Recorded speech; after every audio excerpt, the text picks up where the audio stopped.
महादेव रात्रिकालीन क्रिकेट प्रतियोगिता के अवसर पर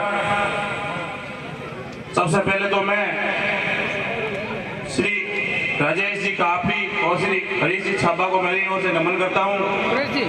जन जन के लाडले ईमानदारी की साक्षात मूर्ति माननीय रामचंद्र जी जारोड़ा साहब, स्टेज बीवी जी चौहान साहब और मेरे नंदराम जी बेरिया साहब, लालाराम जी नाइक साहब, रुगनाथ जी सरपंच साहब, मसीलाल जी दानलाल साहब और भी मंच पर उपस्थित मेरे सभी सरपंच साथीगण और मेरे साथी सरपंच और मेरे छोटे भाई सुखाराम जी हुड्डा साहब और सामने विराजे हुए मेरे बड़े बुजुर्गों पिता तुल्यों और युवा साथियों, सबसे पहले तो मैं जो भी आयोजन समिति और मेरे छोटे भाई जो सुखाराम जी हुड्डा सरपंच साहब है, इन्होंने जो शानदार जानदार क्रिकेट प्रतियोगिता का आयोजन किया, मैं इसके लिए मैं सभी यहाँ के युवा साथियों को मेरी ओर से हार्दिक धन्यवाद और साधुवाद देता हूँ। आप सबने मेरा भी मुझे बुलाकर मेरा मान और सम्मान किया, इसके लिए मैं सभी ग्रामवासियों का और जो आयोजन समिति है उन सबका बहुत बहुत धन्यवाद और हार्दिक आभार। आज जो ये क्रिकेट प्रतियोगिता का आयोजन किया जा रहा है, तो इस अवसर में ज्यादा समय नहीं लूंगा और न कोई राजनीतिक बात करूंगा। मैं तो आपको यही कहूंगा कि जब से अभी भाई साहब कार्तिक, मेरे छोटे भाई कार्तिक जी ने बताया था कि भाई आज नाम है जारोड़ा साहब का सब जगह, तो नाम कोई बातों से नहीं होता है। अब क्रिकेट में जाओ, चाहे शिक्षा में जाओ, चाहे बिजनेस में जाओ, नाम उसी का होता है जिसमें कुछ गुण होता है। आज ये जो क्रिकेट प्रतियोगिता हो रही है, यहाँ भी जो अच्छा खेलेगा उसी का नाम होगा। यहाँ होने कोई लड़ बैठ कोई नहीं खेले या तालियां बजा जमा ना हो जाए, जो अच्छा प्रदर्शन करेगा उसका नाम जरूर होगा।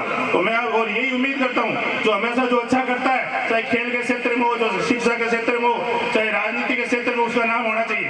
रामचंद्र जी जारोड़ा साहब का नाम आज जयपुर में, मेड़ता में, राजस्थान में, तो आपको नाम को यहाँ बात करो, नाम बोलिए कि कर्म करिए या काम करिए, नाम है। मैं आपके सामने आपको ये बात कह देना चाहता हूँ, जारोड़ा साहब में दो गुण है जो इस राजस्थान के किसी नेता में नहीं है। मैं कोई इनका भाव, मैं आपको कोई बाट या राव होनी बड़ी ईमानदारी में बात करूंगा और कहनी भी चाहिए भाई बड़े लग गया है कि भाई गाँव तो मेरी गई हरना चाहिए। और इनमें दो गुण है, एक दो गुण है ईमानदार है। अगर 40 साल की राजनीतिक जीवन है, एक भी कोई पैसे का दाग इनके ऊपर बता दे तो मैं मेरा नाम फेर लूंगा। बताओ आप इतना बेटा कोई इनके ऊपर दाग नहीं। दूसरा ये किसी का नुकसान नहीं करते, चाहे लारू भाड़े भी काट दिया नहीं तो भी कोई नुकसान खोटा करी से खाए।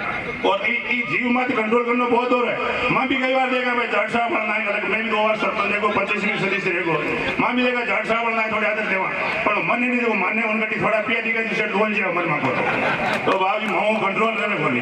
और नुकसान को भी वहाँ सोचा कि भाई यार इतना बड़ा नेता है भी कोई नुकसान कौन करे तो आपा क्यों करा, फिर भी कंट्रोल बोल और माओ घनी जोड़ा भी चलने बोली मानिए दागला नरेगा नाम ही बोल कोई आई जोड़ा भी चला। तो इनको मैं धन्यवाद देता हूँ। हमें ऐसे युवा जो साथी है, ऐसे नेताओं से सीख लेनी चाहिए कि ईमानदार रहो, आगे बढ़ो। मैंने एक बेरू सिंह जी का भाषण सुना था अभी 4 दिन पहले, तो उन्होंने कहा था कि आप उसी जनप्रतिनिधि को चुनो जो ईमानदार हो, जो भ्रष्टाचारी नहीं हो।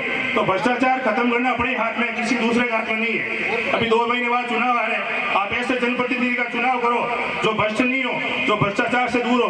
भ्रष्टाचार आप भ्रष्टाचार करने का पहले अपन भ्रष्ट लोगों को आगे भेज देते हैं, फिर अपन कहते हैं वो एमएलए भ्रष्ट है, वो एमपी भ्रष्ट है। आपके पास पावर है, आप उसको भेजो ही मत विधानसभा में, लोकसभा में, तो आगे भ्रष्टाचार होगा ही नहीं। तो मैं तो आपसे यही उम्मीद करूंगा।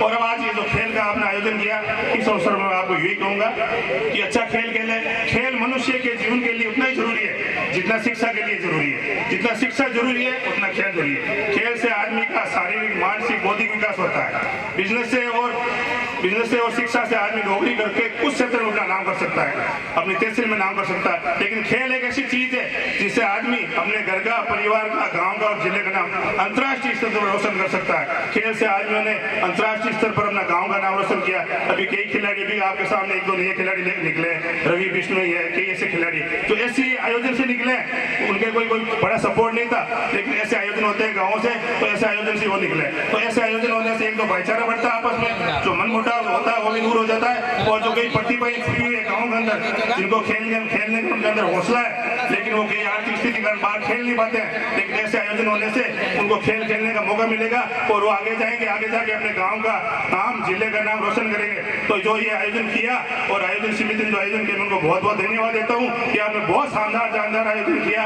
और इस अवसर पर और मैं आपसे अपेक्षा भी करता हूँ कि बहुत ही निष्पक्ष टूर्नामेंट का आप आयोजन करोगे। और जो विशेष रूप से जो रेफरी है यहाँ, रेफरी एक भगवान का रूप होता है, तो मैं उनसे यही